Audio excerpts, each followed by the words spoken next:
درود رفقا، من علی رضام و خوش اومدید به این ویدیو جدید. امروز میخوایم بریم یه اتک خفن رو بهتون آموزش بدم با یه ترکیب خیلی خفن که بر پایه کوین و هیلر این ستون اصلیشه که توی اتک ازش میتونید استفاده کنید. مخصوص تانهال 9 تانهال 10 ها هم میتونن ازش استفاده کنن و اینکه وار هم میتونید باهاش بزنید. پس قبل از اینکه بریم این اتک رو بهتون آموزش بدم، ازتون میخوام که حتما این ویدیو رو لایک کنید، سابسکرایب کنید و اینکه کامنت ها برام نظراتتون رو بنویسید.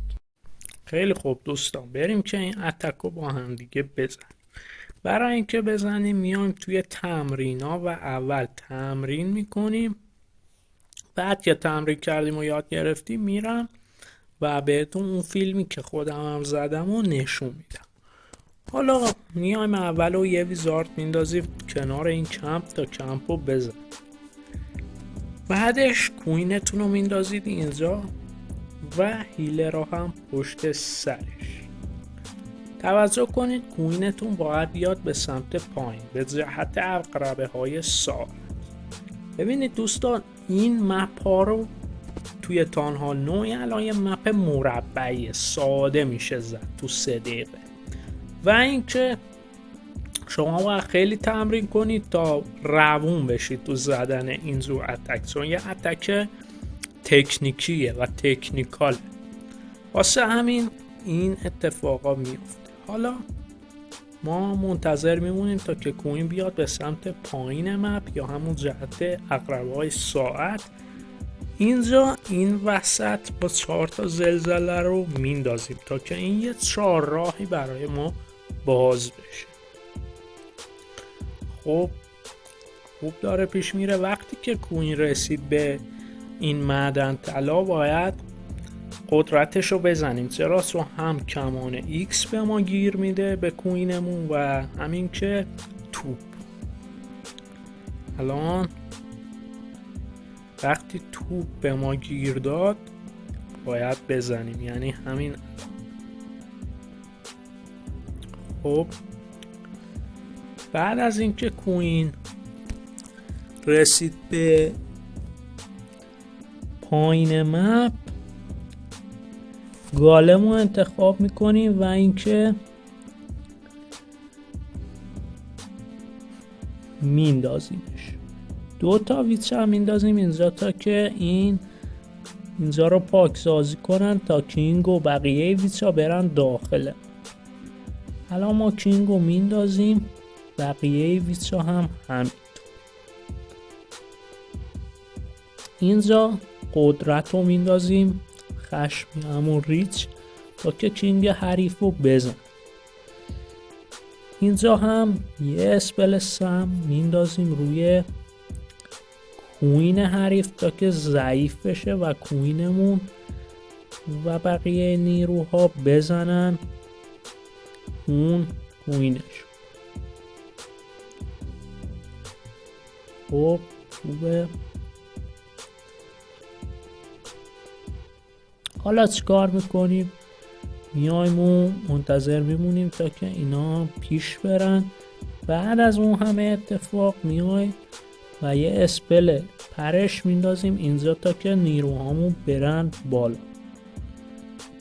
قدرت کینگ هم همین الان میزنیم تا که به نیروهامون افزوده بشه اون بربرا و زودتر بتونیم اتک رو تمومش کنیم.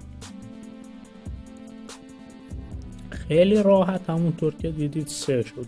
یه بار گفتم بازم میگم، ما باید چندین بار اتک بزنیم با این ترکیب تا بتونیم روون کار کنیم باش. حالا میایم به خانه و فیلمی که براتون عقب ضبط کردم و میبینید. همونطور که میبینید من مخزنم فوله و واسه همین برای کاپ زدم این اتک و 42 تا کاپ خیلی خوب. حالا اینطور من زدم، اومدم این مپ رو دیدم، مپ ستاره‌ای تانهال 9. یه ویزارد انداختم طبق همون صورتی که به ما گفته بود. و از پایین شروع کردم به زدنش ببینم چه اتفاقی میفته. کوینو انداختم، هیلرم انداختم، ولی خب یه جایش خوب پیش رفت، یه جایش هم بد. حالا بهتون میگم. مثلا اینجا کوین جونش خیلی زود تموم شد. بعدش اومدم و کینگو انداختم که الان میبینیم زلزله ها رو انداختم اینجا تا یه 4 راهی باز بشه، هم به این سمت نفوذ کنن هم رو به تانها نیروها.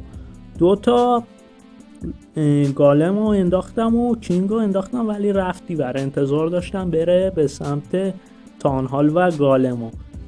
ویچ ها هم همینطور، ولی چند تا ویچ انداختم این پایین و رفتن به سمت تانهال و به سمت بالای من. کینگ اگه نمی رفت به سمت مخزنا، به سمت معدنا، خیلی بهتر می شد 3 ستاره کرد، ولی خب 3 ستاره شد. ولی اینجا یه ریچ انداختم و گالما یکیش اومدن این طرف، یکیش هم اون بالا موند و ویچا هم پشت سرش. کوینم اینجا با یه ویچ داره جارو میکنه و میره. این مپو خیلی خوب به نظر خودم که سه کردم. یه ویچ هم اینجا تانهالش رو زد. همونطور که دیدید نیروهامو دارم میرم به سمت جلو. درسته کینگ مرد، ولی خب این ویچا با این گالم خیلی خوب دارم پیش میرم و میزنم. حالا من سرعت رو 2 برابر میکنم. ببینید که چجوری این ویچا با این اسکلت های خیلی کوچیک دارن پیش میرن و راحت 3 ستاره کردیم ما به همین سادگی. شما هم چند باری که بزنید میتونید راحت هم توی وار، البته 2 تا سم میخواد فکر کنم، و هم اینجا استفاده کنید. من هم از سم اینجا استفاده نکردم و همونطور که دیدید 3 ستاره شد خیلی راحت. خب دوستان این ویدیو تموم شد. ممنونم از همتون، ممنون از همه اونایی که حمایت میکنن. دمتون واقعا گرم. و اینکه سابسکرایب، لایک، کامنت اینا رو یادتون نره. من 2 تا ویدیو میذارم این بالا، اونا رو ببینید. 2 تا این آخر. و تا ویدیوی دیگر بدرود.